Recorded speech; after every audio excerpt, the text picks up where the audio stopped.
నమస్తే. Welcome to our channel. నేను రవీంద్ర బాబు. ఇది ఒక non political video. Legal awareness సెషన్‌గా భావించండి. అందరికీ ఉపయోగకరమైనటువంటి ఎవ్రీ డే ప్రతి ఒక్కరూ ఎక్కడో ఒక చోట ఏదో ఒక సందర్భంలో ఫేస్ చేస్తున్నటువంటి నిజమైన ఇబ్బందికి పరిష్కారం. ఫ్రెండ్స్, ఊహించండి, మీకో మీ కుటుంబానికో ఏదో ఒక అన్యాయం జరిగింది అని అనుకుందాం. సపోజ్ న్యాయం కోసం, రక్షణ కోసం పోలీస్ స్టేషన్కి వెళ్ళవలసిన పరిస్థితి ఏర్పడింది అని అనుకుందాం. కానీ అక్కడ పోలీసులు మీ కంప్లైంట్ని తీసుకోలేదు అని అనుకుందాం. ఎఫ్ఐఆర్ నమోదు చేయకుండా రేపురా, ఎల్లుండ్రా, మాపురా, సార్లేడు అని సతాయిస్తున్నారు అని అనుకుందాం. అప్పుడు మీరేం చేస్తారు? నిరాశగా వెనక్కి వస్తారా? లేక లంచం ఇవ్వటానికి ఏమన్నా ట్రై చేస్తారా? లేదా పరేషాన్ అవుతారా? ఇవేమి చేయాల్సిన అవసరం లే. ఎస్, పోలీసులు ఎఫ్ఐఆర్ నమోదు చేయకపోతే ఏం చెయ్యాలి అంటే వారిపై చట్టపరమైన పవర్ఫుల్ ఆప్షన్స్ ఉన్నాయి. ఈ వీడియోలో చెప్తా. ఒక సామాన్య పౌరుడిగా మీకున్నటువంటి ఆ లీగల్ రైట్స్ ఈ వీడియోలో ప్రాక్టికల్గా, క్లియర్ కట్గా, సబ్జెక్ట్ ఓరియంటెడ్ లీగల్గా చెప్పే ప్రయత్నం చేస్తా. స్కిప్ చేయకుండా చివరి వరకు చూడండి. ఎందుకంటే ఈ ఇన్ఫర్మేషన్ ఎప్పుడైనా ఎవరికైనా మీకు ఆస్తులను, ప్రాణాలను, మనుషుల్ని కాపాడవచ్చు. పాయింట్ నెంబర్ 1 లీగల్ యాంగిల్లో చెప్తా. మొదట మనం ఒక్క విషయాన్ని అర్థం చేసుకోవాలా. నేరాలలో 2 రకాలు ఉంటాయి. 2 టైప్స్. కాంగ్నిజబుల్ నేరాలు, కాంగ్నిజబుల్ అఫెన్సెస్ అంటారు. అంటే హత్యాచారం, దొంగతనం, కిడ్నాప్, తీవ్రమైన గాయాలు చేయటం. ఇవి రెండోది. నాన్ కాంగ్నిజబుల్ నేరాలు, నాన్ కాంగ్నిజబుల్ అఫెన్సెస్ అంటారు. అంటే చిన్న చిన్న గొడవలు, చిల్లరి గొడవలు, తిట్టడం లాంటి. చట్ట ప్రకారం ఏదైనా కాంగ్నిజబుల్ నేరం జరిగితే పోలీసులు ఖచ్చితంగా ఎఫ్ఐఆర్ అంటే ఫస్ట్ ఇన్ఫర్మేషన్ రిపోర్ట్ నమోదు చేయాలా. అది వారి బాధ్యత. ఇది లలిత కుమారి వర్సెస్ స్టేట్ ఆఫ్ యూపీ ఈ కేసులో సుప్రీంకోర్టు ఇచ్చినటువంటి చారిత్రాత్మకమైనటువంటి తీర్పు. ఎఫ్ఐఆర్ నమోదు చేయనని చెప్పే అధికారం ఏ పోలీస్ ఆఫీసర్కి లేదు.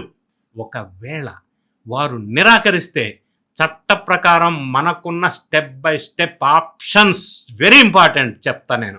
First point, 0 FIR. చాలాసార్లు పోలీసులు ఈ క్రైమ్ మా ఏరియా పరిధిలోకి రాదు, ఫలానా స్టేషన్కి వెళ్ళండి అని ఏదో చెప్తుంటారు కహానీలు. అలాంటప్పుడు మీరు 0 ఎఫ్ఐఆర్ చేయమని అడగవచ్చు. నేరం ఎక్కడన్నా జరగని, ఎక్కడ జరిగినా సరే ఏ పోలీస్ స్టేషన్లోనైనా మీరు వెళ్ళి ఎఫ్ఐఆర్ నమోదు చేయవచ్చు.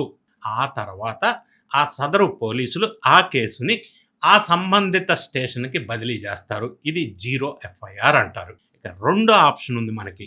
ఎస్పీ, డిఎస్పీ గారికి ఫిర్యాదు. CrPC section 154/3 BNSS. స్టేషన్లో ఉన్నటువంటి సబ్ ఇన్స్పెక్టర్ ఎస్ఐ లేదా సిఐ మీ కంప్లైంట్ తీసుకోను, ఎఫ్ఐఆర్ చేయను అంటే కంగారు పడకండి, పరిశాన్ కాకండి.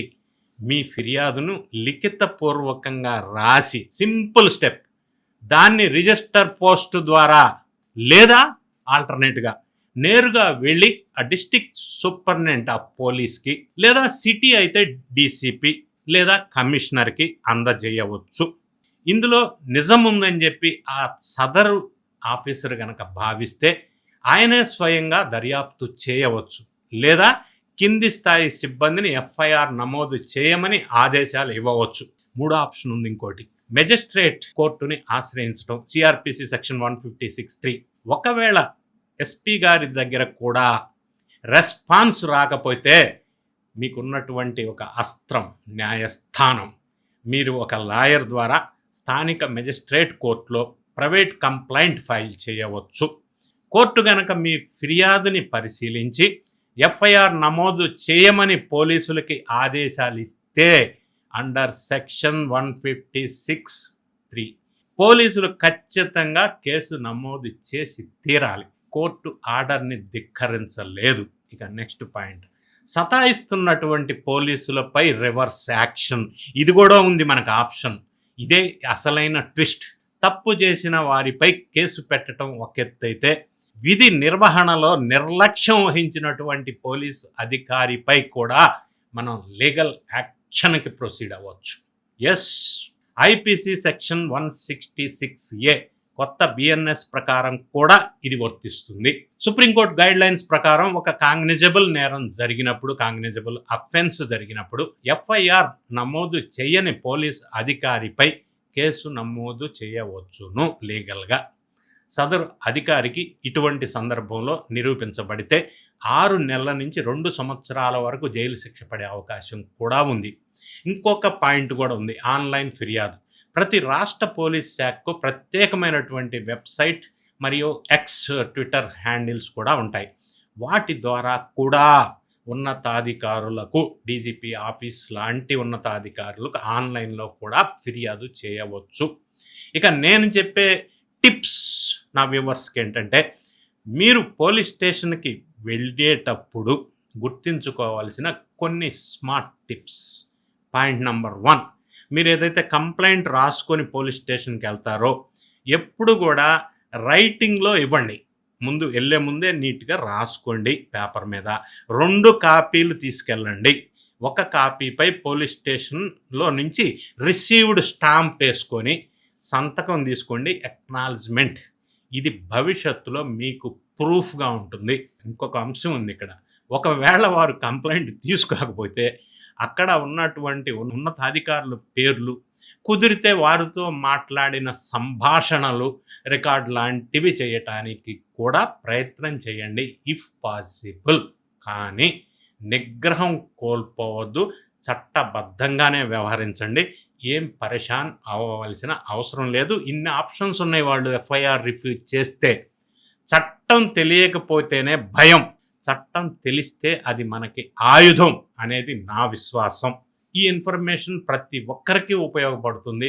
కాబట్టి ఈ వీడియోని మీ ఫ్రెండ్స్కి, ఫ్యామిలీస్కి, గ్రూప్స్లోనూ వెంటనే హుటాహుటిన షేర్ చేయండి. ఎందుకంటే నిజ జీవితంలో మన ఫ్రెండ్స్ సర్కిల్లో, మన ఫ్యామిలీ సర్కిల్లో ఎన్నో చిన్న చిన్న విషయాలు కానీ, పెద్ద పెద్ద విషయాలు కానీ, లేదా ఎన్నో వివాదాలు కానీ, ఎన్నో సంఘటనలు కానీ, దుర్ఘటనలు కానీ, దైనందిక జీవితంలో ఎన్నో జరుగుతుంటే పోలీస్ స్టేషన్కి వెళ్ళవలసిన అనివార్య పరిస్థితులు ఏర్పడినప్పుడు ఇవాళ రేపు ఎంత ఫ్రెండ్లీ పోలీస్ అని పిలువబడుతున్నా, చెప్పబడుతున్నప్పటికీ పోలీస్ వాళ్ళు జనరల్గా ఎఫ్ఐఆర్ ఇమ్మీడియట్గా నమోదు చేయటానికి వాళ్ళు యాక్సెప్ట్ చేయరు.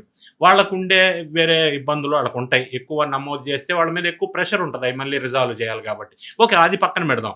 కాకపోతే ఒక సామాన్య మానవుడికి సహజంగా నిజ జీవితంలో జరుగుతున్నటువంటి ఇటువంటి సంఘటనలు ఎదురైనప్పుడు, ఎఫ్ఐఆర్ నమోదు చేయనప్పుడు, మరి ఒక సామాన్య పౌరుడికి ఇన్ని రకాల అవకాశాలు, ఆప్షన్స్ ఉన్నాయి అని చెప్పటం వల్ల ఈ చూసిన వీక్షకులకి కొంత ధైర్యం, ఆ ధైర్యాన్ని మీరు ఇంకా కొంతమందితో షేర్ చేసుకుంటే వాళ్ళకు ఒక భరోసా మీరు ఇచ్చినట్టు అవుతుంది. ఇది వాళ్ళకి మీరు ఇచ్చేటువంటి ఒక మంచి గిఫ్ట్గా కూడా భావించండి వీడియోని షేర్ చేయటం వల్ల. మరి మీరు మీ కామెంట్ని కామెంట్ రూపంలో తెలియజేసినట్టయితే నాకు కొంత ఫీడ్బ్యాక్ వచ్చే అవకాశం ఉంది. మరి ఈ ఛానల్ ఎవరైనా సబ్స్క్రైబ్ చేసుకోకపోతే వెంటనే సబ్స్క్రైబ్ బటన్ నొక్కండి. వీడియో నచ్చితే లైక్ బటన్ నొక్కండి. Thank you so much for watching this video.